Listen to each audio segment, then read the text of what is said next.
Hello, and thank you so much for attending our fifth session of the ELA ELD Framework. Today, we get to focus on meaning making. And let me go ahead and get started with our first slide, which really focuses on the purpose and the goals of our series, which are to recenter our framework as a primary guide for language and literacy policy and practice in California. Also to share knowledge about key content in regards to the ELA ELD framework and establish a foundation for successful and sustained implementation of the practices and systems that are promoted in the ELA and ELD framework. We are very thankful to have you here. Many of you have been here with us since session number 1, and some of you are just joining us today.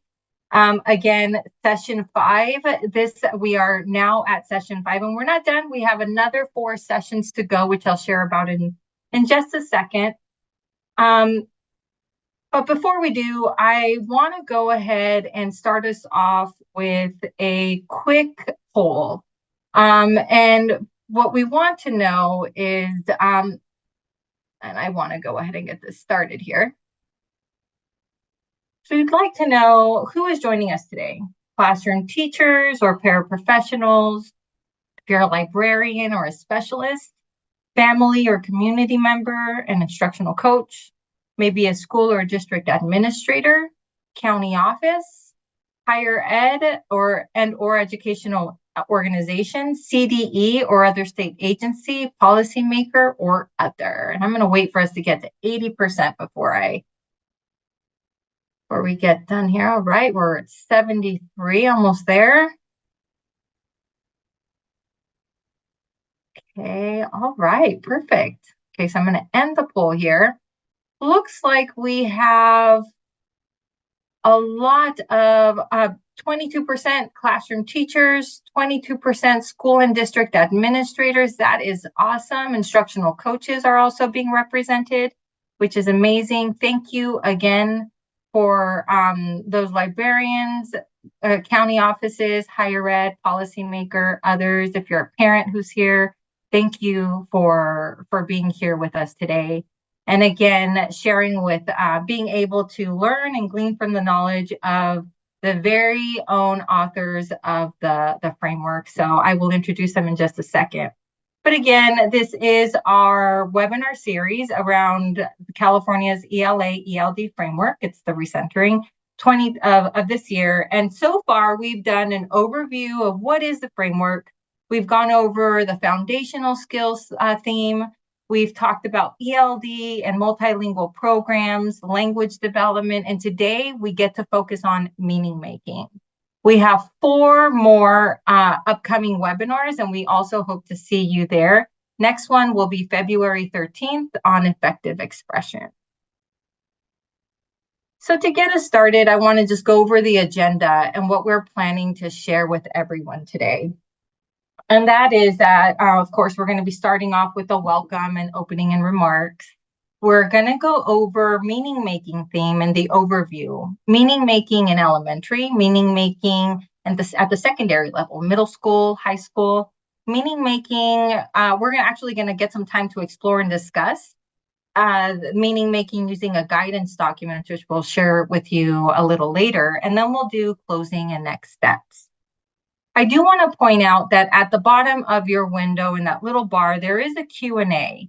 And in that Q&A, please feel free to ask questions. We have actually somebody here from Seaford who is helping us. And of course, we're also here and we're answering questions. And whatever we might not be able to get to today, not right away, we're hoping to get to at the very end.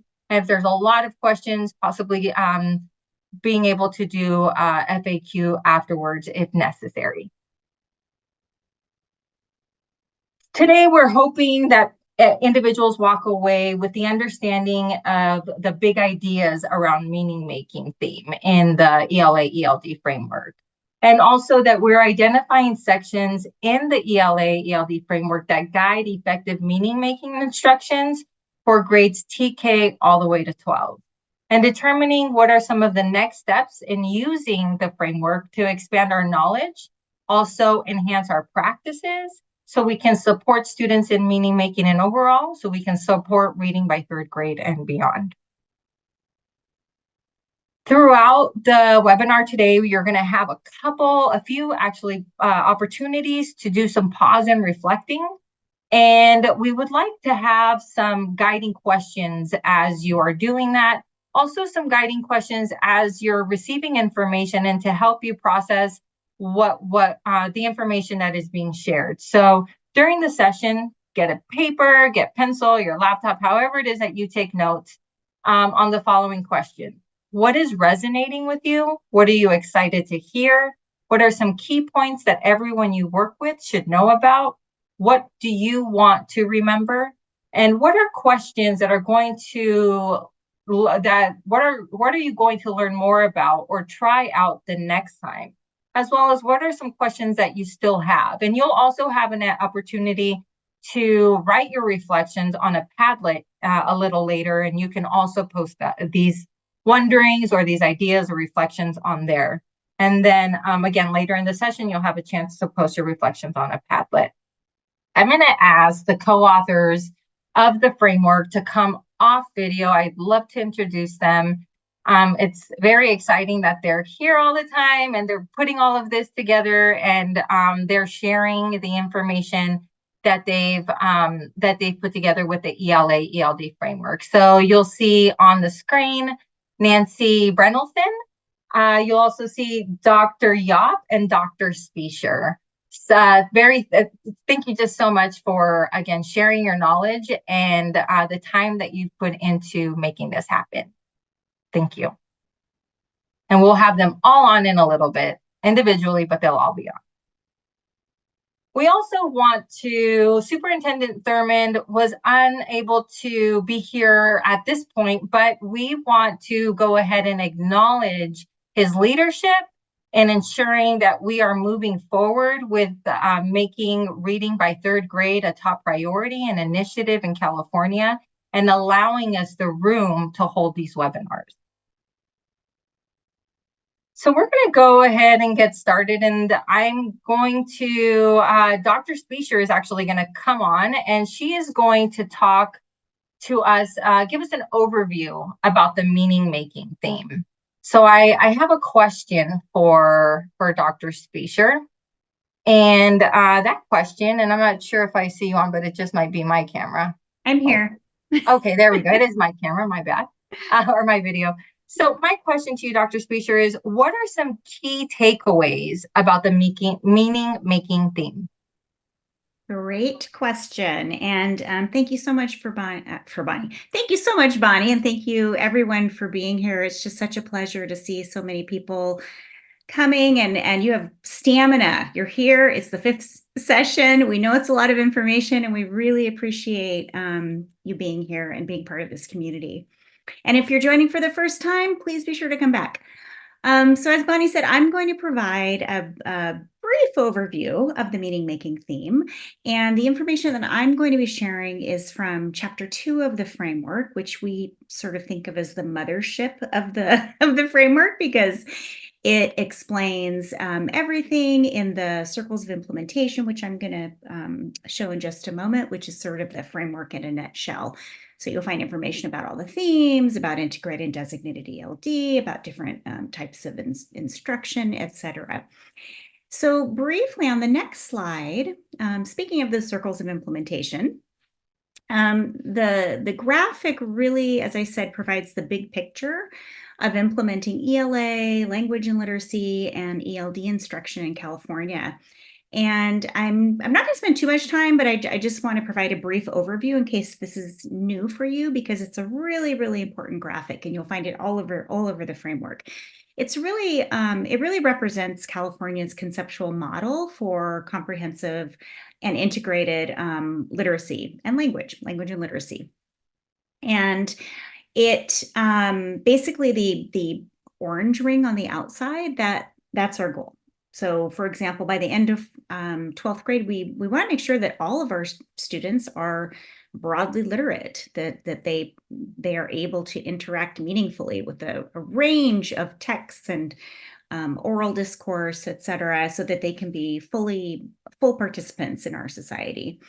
And the white field right inside of that represents the instructional context that we need to make sure we establish in every single classroom and school so that each student can thrive. And that's context that is respectful and responsive and intellectually challenging and engaging and motivating and integrated. And then circling the 5 circles on the right inside that are the 5 themes, which we've been talking about. And remember that the 5 themes really bring together our 2 sets of standards, our ELA literacy standards and our ELD standards, so that we are truly integrating this focus for California students. And on the next slide, also, just as a reminder that in our last session, we discussed how there are many models of reading, which is great because it's a complex, very complex process, reading and literacy in general. So you may be familiar with the reading rope or the simple view of reading, or the active view of reading, which is a bit newer. And all of those have a place in the circles of implementation. They all have a place in California's model of literacy. But just as a reminder, the California's model of literacy, and not only literacy instruction, but literacy instruction, curriculum, and assessment, encompasses the sciences of literacy and other bodies of research, such as culturally and linguistically responsive and sustaining pedagogy. So on the next slide, moving on, with that said, the meaning making theme is really at the heart of ELA literacy and ELD instruction, and meaning making should really be the central purpose for planning instruction where students are interacting with text, producing text, participating in conversations and discussions, giving presentations, and of course, engaging in research.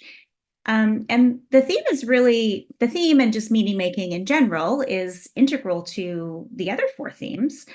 As you may also have thought about, when students are learning to write effectively, they're really learning that the key purpose of writing is to communicate meaning and their ideas. And they're also making meaning as they engage in collaborative conversations, as they share and explore ideas, and expand their understanding of content. And as students learn to analyze language in text, for example, and use new language, they are learning how they can make intentional choices about language to convey different meanings, to make meaning in a particular way, depending on their purpose for communicating, their audience, the topic, etc. And obviously, the ultimate goal of foundational skills instruction is to free up students' brains to make meaning through fluent and accurate decoding. So meaning making is really at the heart of all of language and literacy. And on the next slide, to illustrate briefly what meaning making entails, I want to invite you to read with me an excerpt from chapter 2. You can read it to yourself, you can read it with me.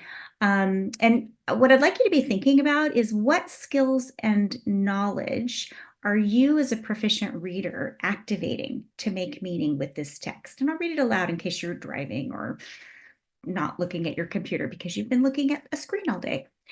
So this is figure 2.6 from the framework, a definition of meaning making as a reader. The term meaning making, when referring to reading, is synonymous with the term reading comprehension. The ELA ELD framework uses the definition provided by Snow, 2002. Reading comprehension is the process of extracting and constructing meaning through interaction and involvement with written language. The Institute of Education Sciences Practice Guide, Improving Reading Comprehension in Kindergarten through 3rd Grade, Shanahan and others, 2010, notes, extracting meaning is to understand what an author has stated, explicitly or implicitly. Constructing meaning is to interpret what an author has said by bringing one's capacities, abilities, knowledge, and experiences to bear on what he or she is reading. These personal characteristics also may affect the comprehension process. So I know that was an informationally dense excerpt, lots of information in there, complex text. Even for us grown-ups, there's a lot to break apart there. And on the next slide, as you were no doubt thinking to yourself, hopefully, meaning making is a very complex process. You were activating a lot of different skills and knowledge. You were hopefully activating your reading comprehension skills, your skills in inferring and analyzing to unpack the meanings in that text. You were using your knowledge of language, surely. You were using your knowledge of vocabulary and how grammatical structures work. You were using your knowledge, your cultural knowledge of why reading comprehension is important in society. Your life experiences and perspectives most likely came into play, as well as your reader identity.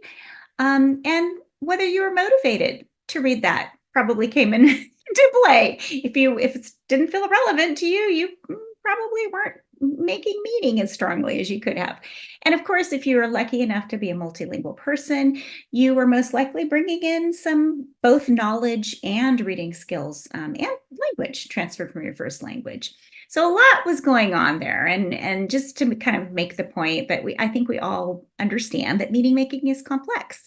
So reading instruction, wide reading, and independent reading are all essential for developing these complex skills and knowledge.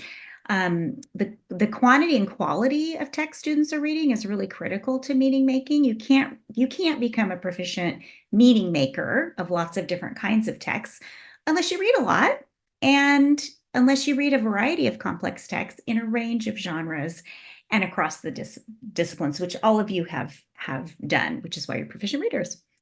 So on the next slide, you will read also, in addition to wide and independent reading, which is really critical, as I just mentioned, to learning to become a proficient meaning maker while reading. You'll also read that wide and independent reading needs to be not only prioritized, but also reading aloud needs to be prioritized.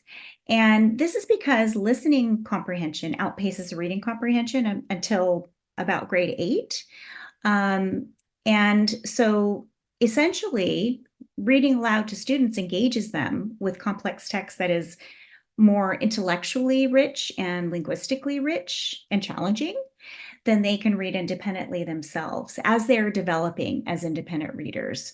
So, and reading aloud, we all know is really critical in the early grades, but we also advocate for reading aloud to students through middle school and even through high school, because it's really helpful to have a model for reading in the classroom. Now, that doesn't mean that reading aloud supplants students reading independently.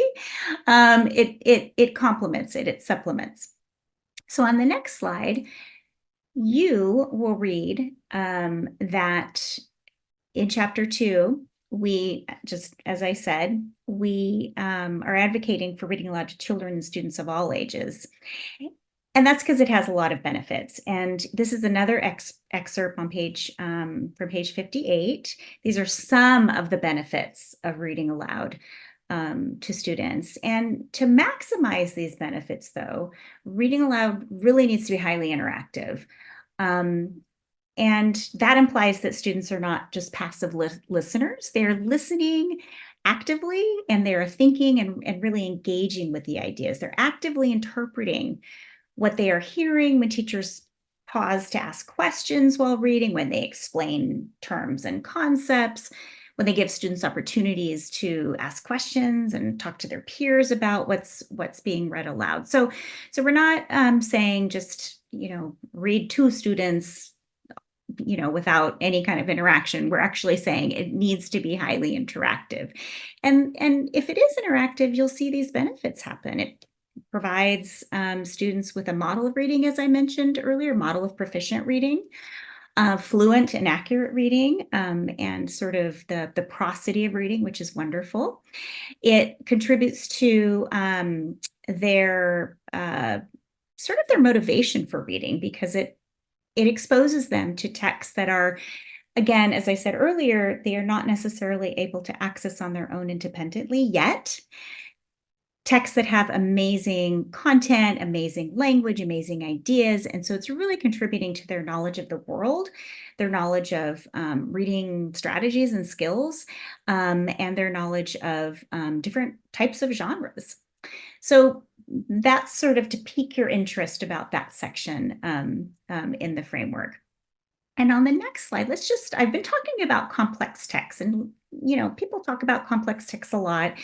And the framework, fortunately, in chapter 2, we provided a pretty extensive explanation of what complex texts are. So let's just talk briefly about what they are and why they're so important. And the first thing that I will say is that text complexity can actually be difficult to determine because it does involve some subjective judgments and decisions by expert teachers who really know their students well. And this is because the model of complex text has 3 dimensions. Or 3 parts. It has qualitative dimensions, quantitative dimensions, and reader and task dimensions. And the qualitative aspects include levels of meaning in a text, the author's purpose for writing the text, which is often implicit, text structure and organization, the language and how conventional the language is, how clear the language is, if there's figurative language, etc., lots of metaphors happening, the cultural and literacy knowledge that is assumed of the reader in the text, and the content knowledge. And those texts that are making assumptions about what students already know and bring to the text are generally more complex than those do not. Quantitative dimensions really refer to word length or frequency, sentence length, text cohesion, things of that nature that are really typically measured by computer software. So it's like a number, you get a number. And reader characteristics and task demands include things like students' motivation, their not background knowledge, their experiences, what they bring. So that's why knowing our students is really critical in terms of choosing complex texts and understanding what our students need in terms of accessing them equitably. So it's important for teachers to consider those 3 aspects. And on the next slide, so we don't just tell you that, give you a definition of complex text and tell you, pay attention to these 3 dimensions. We actually give you in chapter 2, and of course throughout the framework, lots of tips and tools and guidance and examples. So figure 2.10 is a really useful tool for supporting students' engagement with complex text. And in the table on the left-hand side, you'll see that there are several strategy categories like teaching comprehension strategies or engaging students in discussion or highlighting vocabulary. And so you'll find in the second column, tips for supporting all students through these strategies and these strategy categories. You'll also find tips for supporting multilingual learners and other linguistically diverse learners, amplified support in this area. So they're brief tips, but in my work with teachers, I found that this figure is extremely helpful because it sort of serves as success criteria that teachers can be thinking about as they're planning instruction and reflecting on instruction. And on the next slide, I really want to emphasize, as I was talking about the reader and task demands dimension of complex texts, I've mentioned how important it is to know our students. And I really want to reinforce the idea that we make throughout the framework that when we're choosing texts for students to make meaning with, we really need to be thinking about who they are. So we can make sure that the texts are responsive to their multi-layered identities, as well as their day-to-day realities and experience. And the reason for that is because we know that students are more motivated, engaged, and therefore likely to be successful when they read texts that reflect who they are and what their lives are like accurately and respectfully. And of course, that's good for all students to learn and know about lots of different people in the world. So it's good for everybody. And finally, just as a reminder, now we've been talking about this and we had a whole webinar on ELD and multilingual education, but In chapter 2, you will find, again, a lot of guidance on ELD, but really using the ELD standards to plan students' engagement with complex texts is critical because it ensures that all of our EL identified students are going to interact meaningfully and equitably with that intellectually rich content and linguistically rich text that we're putting in front of them and hoping they fall in love with and use in wonderful ways, and that they're able to read text closely through scaffolding that is adapted to their particular language learning needs so that they can become proficient, independent readers who can be broadly literate. And just a reminder that integrated and designated ELD is essential for supporting our EL students to thrive in all aspects of language and literacy, including meaning making. And the vignettes, the ELA literacy and ELD vignettes, show how this is done. So in previous sessions, we've implored you to do a deep dive study of the vignettes so that you can see what all of the guidance provided in chapter 2 and throughout the framework really looks like in classrooms. And so I'm doing that again. This is another pitch for you to go check out those vignettes. And with that, I'll hand it back to you, Bonnie.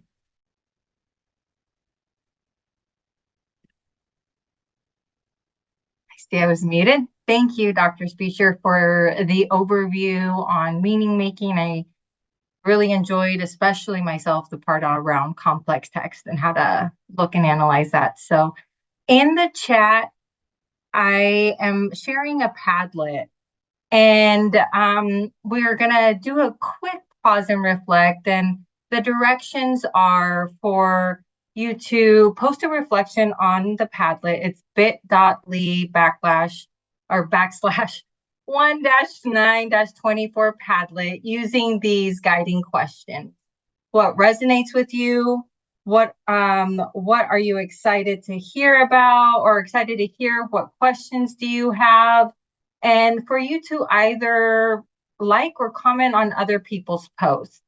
So this is the Padlet that you should see, and you can begin to post any reflections that you guys might have. You would hit the little plus button here at the bottom, and you would go ahead and type in your reflection, and then you would hit publish. So feel free to go ahead and just making sure that it's working this time. So feel free to type, yay, it isn't working. So thank you for the first post. And I see it's listening comprehension outpaces reading comprehension. Reading out loud is crucial. So thank you. Feel free to continue to populate this as we move through the rest of the parts of this session in particular.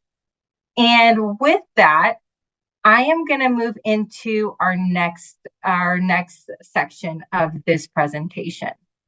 Again, please continue to populate the Padlet. That's there for reflection and to help with our discussion. For now, though, I'm going to turn to Dr. Yop. And Dr. Yop is going to cover meaning making in elementary schools. And so, Dr. Yop, I have a question. How does what Pam discussed play into grades TK through 5? And what guidance does the framework provide regarding the meaning-making theme and supporting these grades specifically? Thank you, Dr. Garcia. And thank you, Pam, for capturing so many of the key points from the framework, and to our participants who, as I'm looking at the Padlet, are writing lots of comments on there. So I look forward to reading through those in a bit. I am going to start with a few preliminary points, and you'll see some overlap. And these preliminary points are regarding meaning making and our TK through grade 5 learners and the learning context. And then I'll share the research related to meaning making that informed our work in the framework, as well as some of the resources that we provide to support educators. In terms of those preliminary points, I have 4 on this slide. The first one is that children enter school as meaning makers. They've been actively making sense of their worlds since birth. We build on that. We value who our students are and their communities. We value their experiences, their identities, their knowledge. They are not blank slates. They're human beings who have had 4 to 5 years of experience and interactions with others and with literacy practices, which may be different from yours and mine. Second, meaning making is a focus of all the strands of the ELA literacy standards and the parts of the ELD standards. You heard Pam say that it is the heart of the framework. It is the heart of instruction. It's the heart of the curriculum. It's the heart of literacy development. In terms of ELA literacy standards, the strands, of course, are reading, writing, listening, speaking, and language. We read for understanding. The standards during this period of time, this grade span, TK through 5, call for children to determine a main idea or theme, to follow a plot, to distinguish points of view, to determine the purpose of a text. The reading standards also call for children to develop an ability to use the code so that meaning making is possible with text as readers and as writers. We also write, right? The strands, reading, writing, listening, speaking, meaning making cuts across these. We write to convey meaning. Standards reflect an emphasis on meaning making as students produce clear and coherent text during this time span, this grade span, and they share ideas, information, and stories. We speak and listen to share meaning. Standards call for students to communicate understandings and ideas clearly and in ways that are appropriate for the context, the task, and for listeners.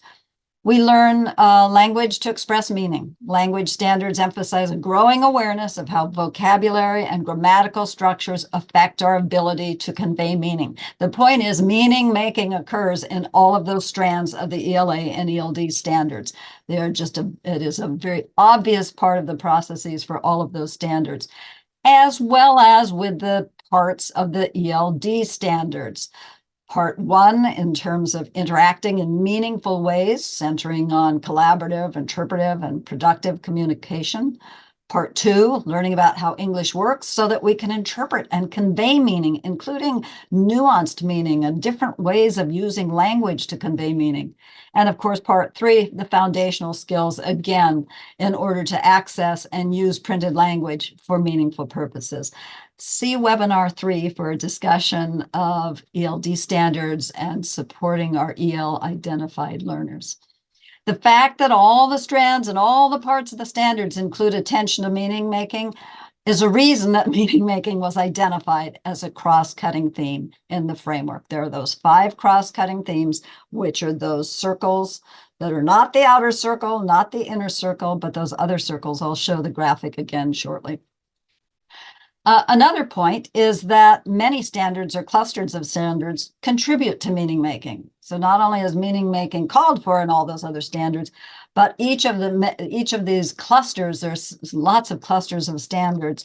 And Pam pointed out some of that as she had you reflect on what processes, capacities, abilities, motivations, dispositions you have that enabled you to richly comprehend the passage that she shared from the framework. But I won't repeat some of those, but know that there are so many standards and clusters of standards that are very related and that contribute to meaning making. And the final bullet on this slide notes that research informs recommendations for meaning making instruction. This is what we discuss in the framework, and what we discuss in terms of meaning making has been informed by research. On to the next slide, we'll see another preliminary point that I'd like to make is to comment on the learners and the learning context. Director Brynelson will be talking about the middle and high school students later, but let's talk a little bit about students in the TK through grade 5 span. Our youngest learners in that span are typically active, they're social, they're inquisitive, they wonder, explore, they engage physically in their environment, and they're typically imaginative and often demonstrate enthusiasm and initiative in their learning. They're experiencing a rapid period of growth in social and emotional understanding. Learning through play is a hallmark of the early years in learning. And children also during this time, they build attachments with teachers, relationships with teachers, with caring adults. This matters in those environments. And as children mature through the elementary years, attention span lengthens as they get up into grades 3, 4, 5. Executive functioning and self-regulation skills become more developed. As children move from more concrete to abstract thinking, and peers become increasingly important. Those are the learners we're talking about in this span. And the framework says we need to capitalize on what we know about children and about their development as we prepare instruction. And Pam shared with you the learning context. You see that here in our graphic that just briefly to reiterate, instruction is integrated. That is, reading, writing, listening, and speaking are integrated. The ELD standards are integrated with one another. They support one another. They overlap. They're employed and addressed throughout the curriculum as well, so that we see literacy practices and instruction occurring across the curriculum. We see it in science. We see it in social studies as we talk about the content, as we begin to write about the content, and so forth. And the framework calls for a context that is motivating. We can't overemphasize that. And we have figures and diagrams and conversations about that in the framework, and you'll be directed to some of that in a bit. It is also engaging. Children should be actively involved in the learning, and it's respectful, as again, Pam alluded to some of this and explicitly said some of this. And this is, in terms of respectful, that's a range of things that we consider, such as ensuring culturally and linguistically relevant and affirming practices, valuing and partnering with families, and appropriateness of the instruction for the age. Much is learned through play in the early years, for example. See the discussions we've noted on this slide in Chapter 2. And at the beginning of each grade level chapter, we talk about the learners, we talk about where they have come in terms of the curriculum and where they're headed during this period, again, in terms of curriculum. And finally, that it is intellectually, the environment is one that is intellectually challenging for all students. You heard about the importance of complex texts. All children should have access to curriculum and texts that stretch them. Please keep the instructional context in mind as we share research and guidance regarding meaning making. We, in fact, hope you'll reflect on all elements of this graphic often. Webinar 1, by the way, in this series provided an overview of this model with more detail. And Chapter 2 also provides a significant amount of detail in this, in terms of this model or this graphic.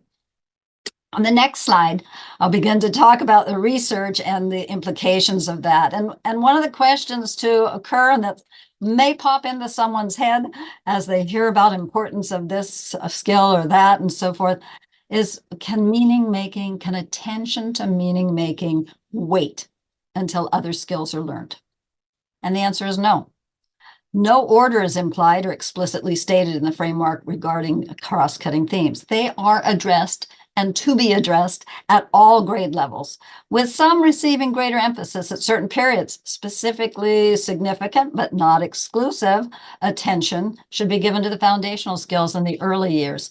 See Webinar 2 for information on that. But what I capture on this slide is two key statements regarding reading comprehension from a report written by an expert panel that examined the research on comprehension.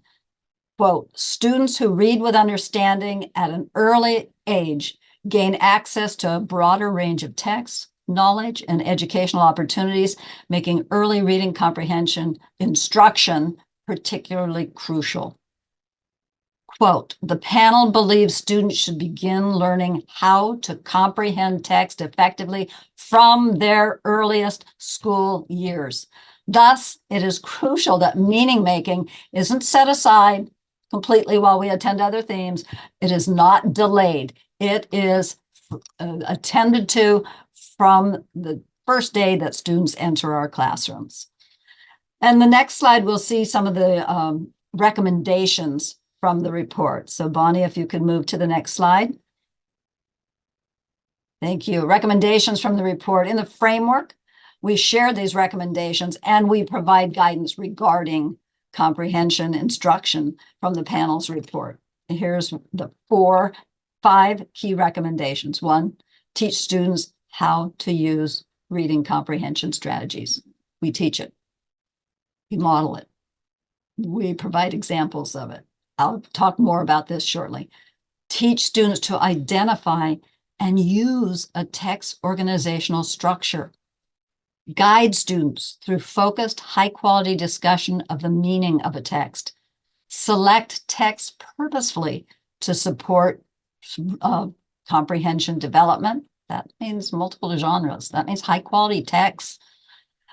And establish an engaging, there it is again, and motivating context in which to teach reading comprehension.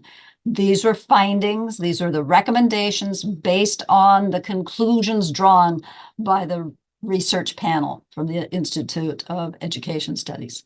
It's important to note that the panel states that these recommended practices should occur in a comprehensive literacy program that includes ample opportunities for students to read and to write. On the next slide, we'll see that first bullet of the panel's report, recommended teaching comprehension strategies. Here are some of those strategies that are called out by the panel. Again, based on evidence. Comprehension strategies include supporting kids with activating prior knowledge and predicting, having them question, visualize and respond to questions, visualize, monitor, clarify, use fix-up strategies when they realize they're not making meaning, inference making, summarizing, retelling, and we have wonderful snapshots and vignettes that model some of these. These are described in the figures here. The figure that happens to be right here is one that defines each of those, describes each of those strategies. But please know all of these strategies live in many of the snapshots and vignettes that we provide. So like Pam, I will highlight that we encourage you to go into those to see some of these things in practice.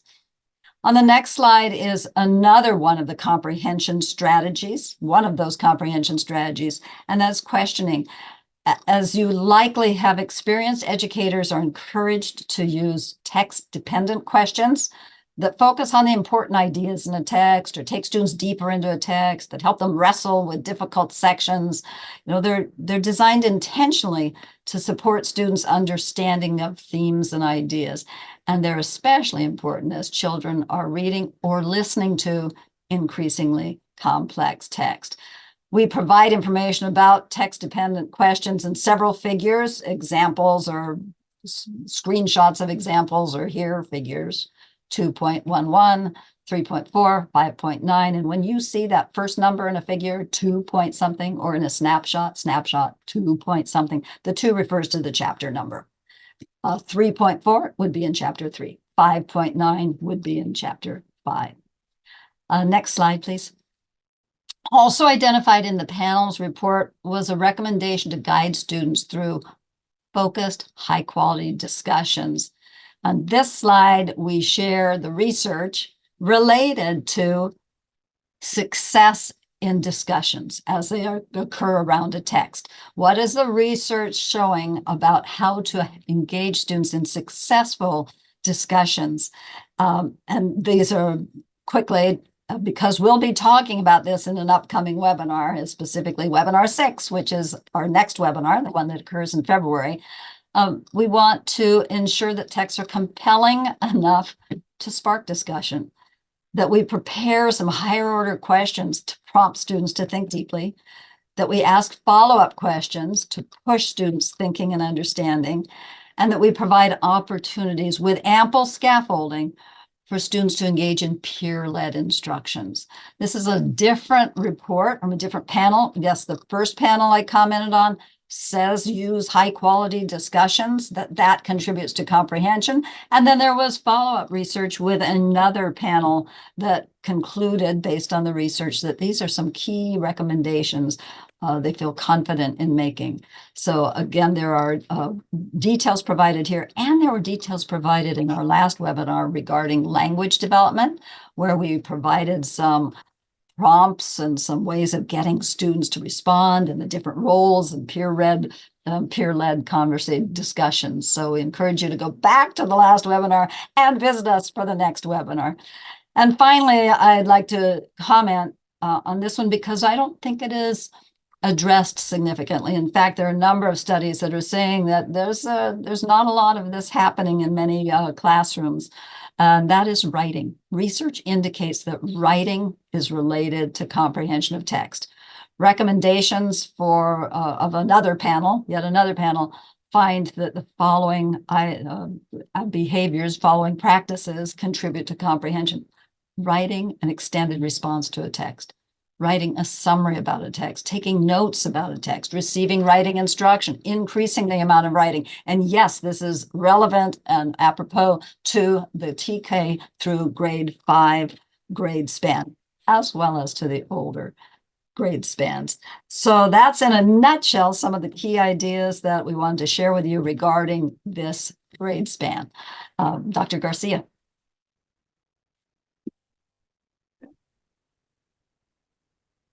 I was hiding for a second.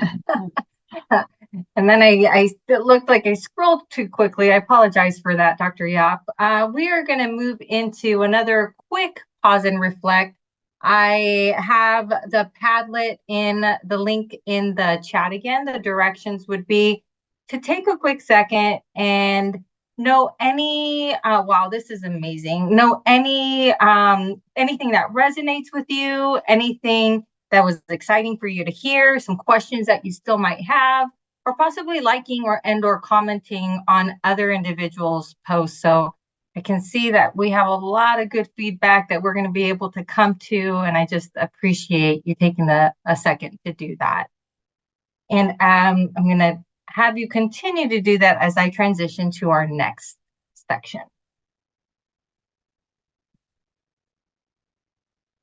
So as you continue to post your reflections, I'm going to encourage you to continue to do the same as you listen to Director Brennelson.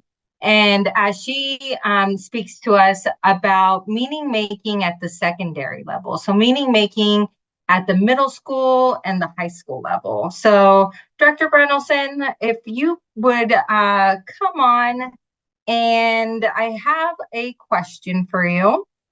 And that question is, how does what Dr. Spiescher and what Dr. Yop has shared, how does that play out in middle school and in high school? And how does the framework provide support around the meaning-making theme, especially for those grade levels? Thank you, Bonnie.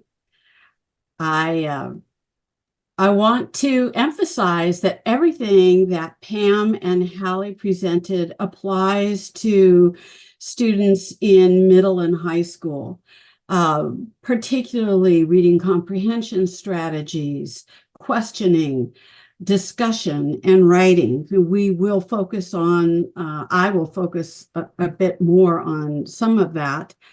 But it's an extension of what they already presented. Meaning making is critical in all aspects of literacy as students engage in reading, writing, speaking, listening, viewing, and developing language.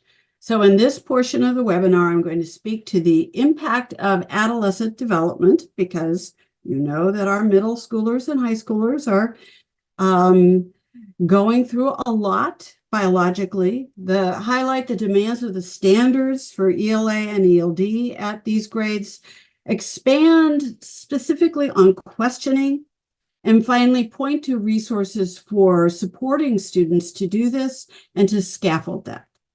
So beginning with adolescent development, we know that lots is going on inside of a young person's body as they move into adolescence. There's rapid brain development, there's pruning, there's an increase in cognitive capacity. They are developing, although imperfectly, their executive functioning. As Hallie stated, they are increasingly able to organize their tasks, their thoughts, and to do more abstract and deep thinking. really important, and this goes to all the other points I'll be making this afternoon, is a need for adolescents to exercise their autonomy, relevance in what they're studying, meaning, and their competence. They crave social affiliation, understanding, and validation.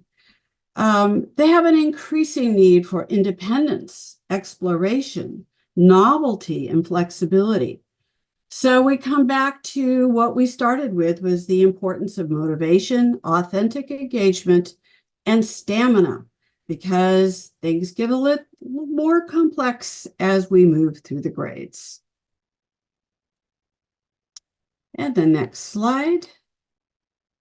So as our young people have moved through all their changing emotions in middle school and some impulsivity in high school, but they're also intellectually more capable of engaging with interesting inquiries, inspirational literature, and deep questions of humanity, and really sparking their engagement and interest in all of that. What do the standards have students doing at this level? Well, there's increasing complexity and sophistication of the text and the texts. There's no getting around that.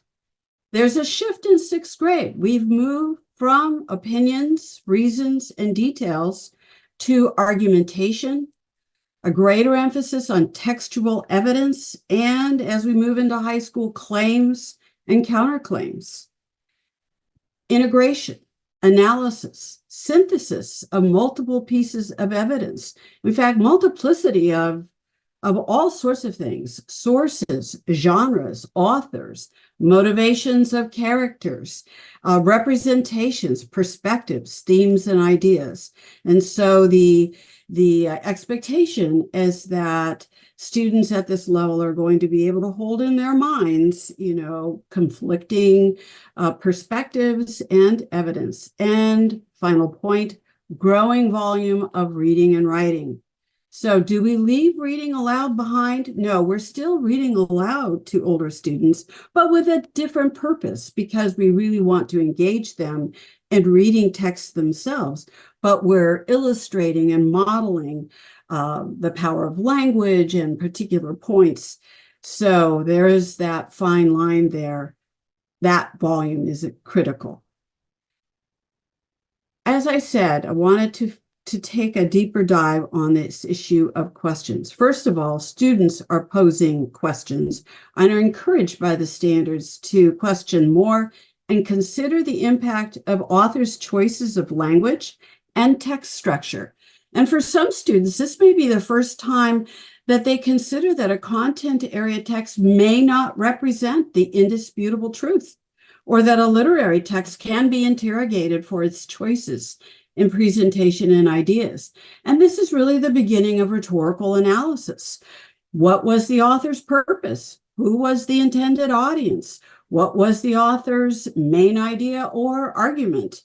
And who is the author? So we are continuing to develop. So questioning is a theme here. Moving on, how do we support students to do this questioning in the classroom?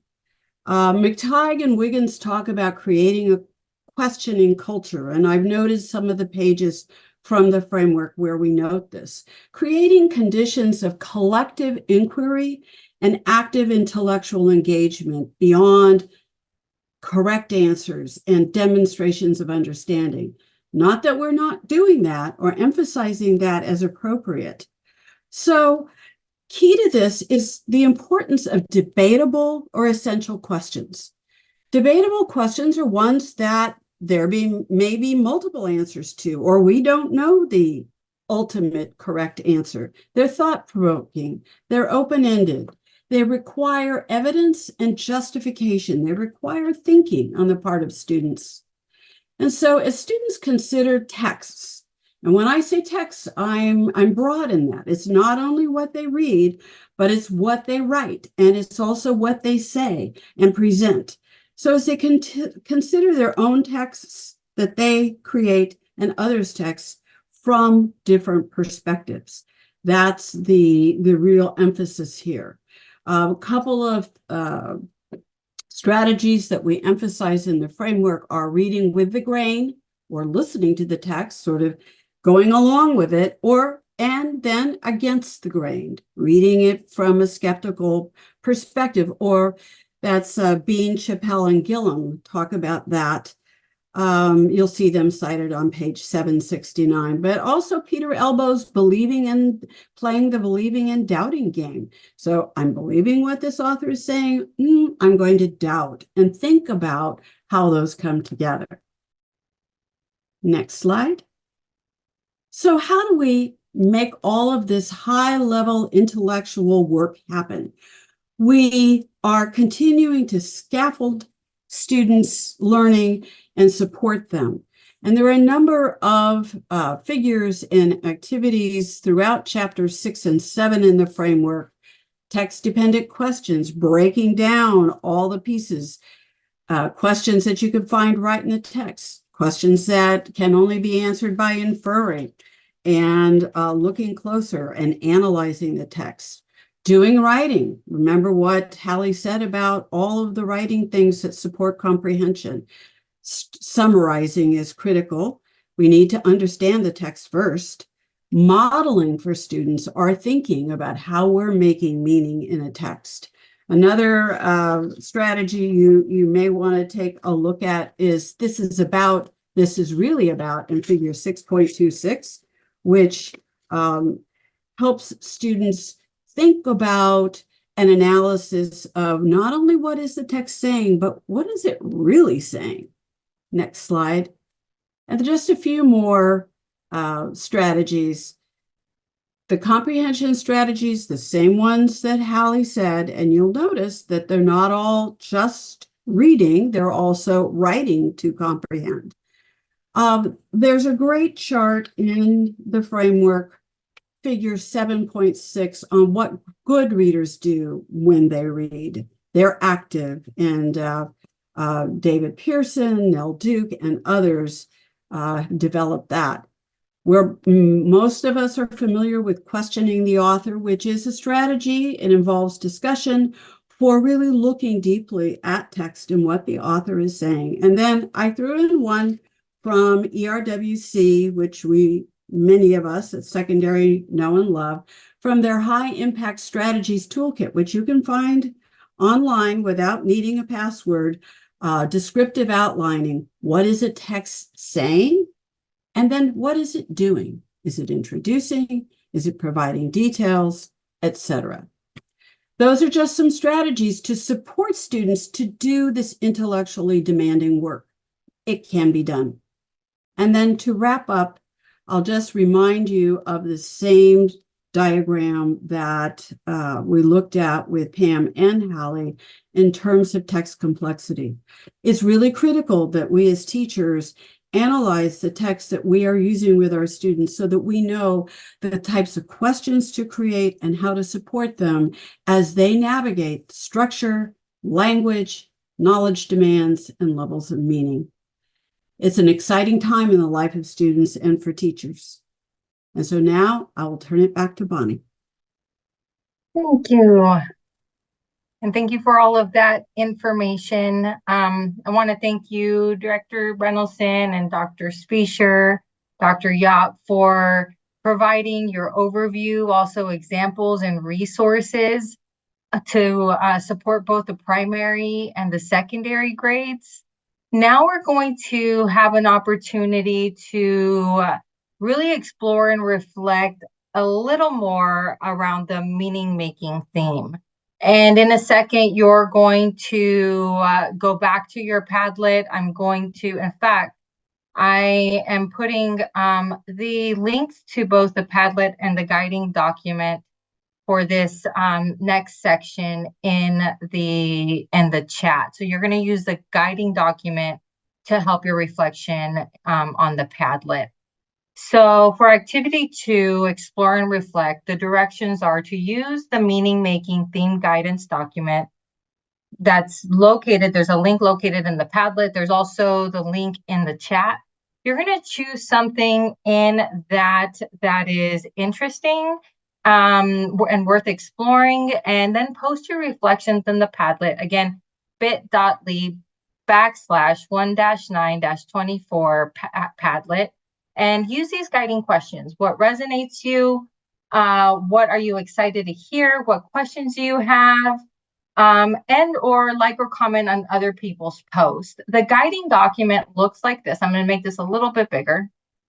And so what you'll see in the guiding document is the directions on exploring it. You'll see the different chapters and specifically links to the sections around meaning making.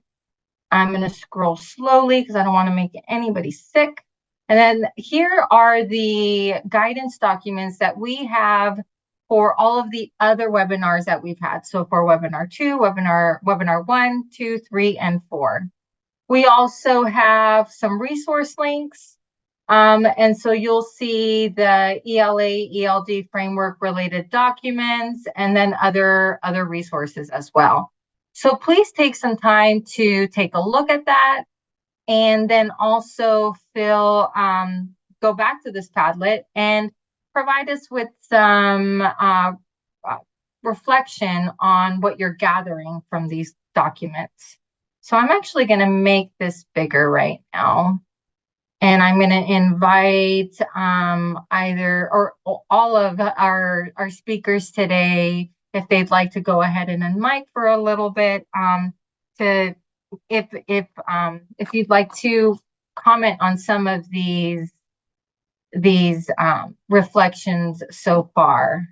I'm noticing that we have a pretty good amount of reflections and people saying that the read alouds, listening comprehension. I read a little bit early. I think I read there's either here in the Q&A just about the mentioning of writing and how important that is.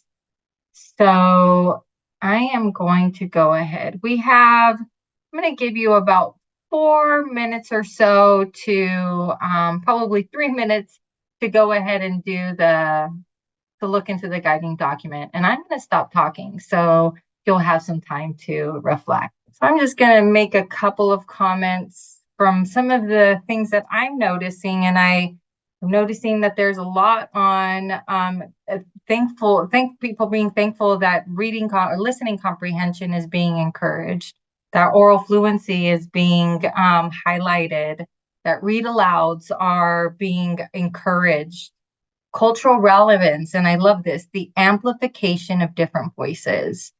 And I know something that makes my co-director very happy, writing. And help with and somebody noted about needing to help with the how and the importance of the essential question.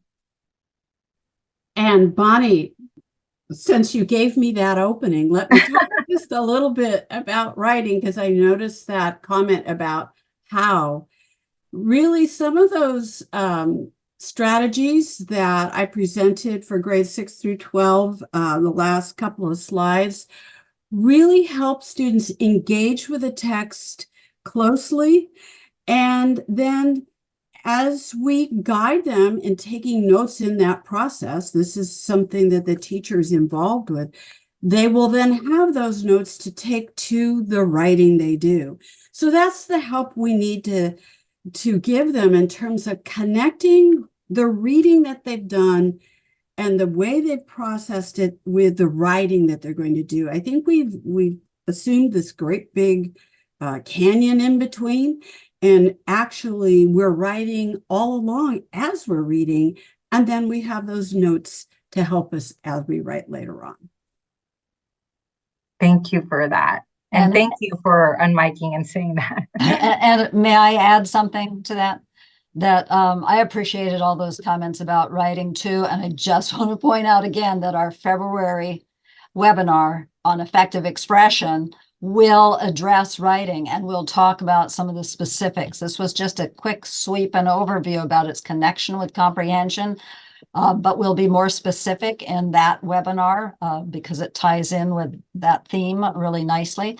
And then the other thing I'd like to comment on quickly is that whole notion of reading aloud.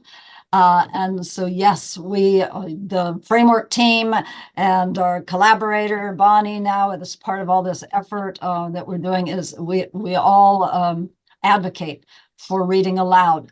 But I also want to echo what Pam said earlier and what Nancy said later. And Pam said that it is not to the exclusion of children reading or students engaging in reading. And Nancy said, we read aloud with the older kids for specific purposes.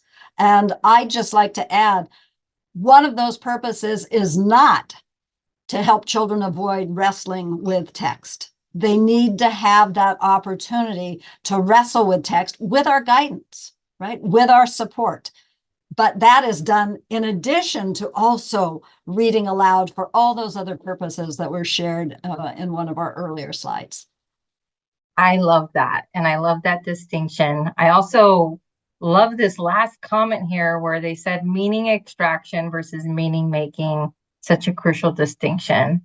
So I thought that was an interesting remark. Thank Nancy, you, did you want to Hallie, say something? for emphasizing that. So now we are coming to a close in our session today, and you'll notice we are now moving into some of our next steps. Again, always emphasizing our work around this series is to recenter ourselves around the ELA ELD framework. And this session focused on meaning making. Next session is effective expression. We hope that you join us then. Remember, these recordings are available on Facebook right after. We are also sending out emails to everybody who registered with the links to the recordings once they've been made accessible, the guidance document, as well as the presentation slides. So if you didn't register and you need that, feel free to give me an email send me an email. Our upcoming sessions are February 13th for the next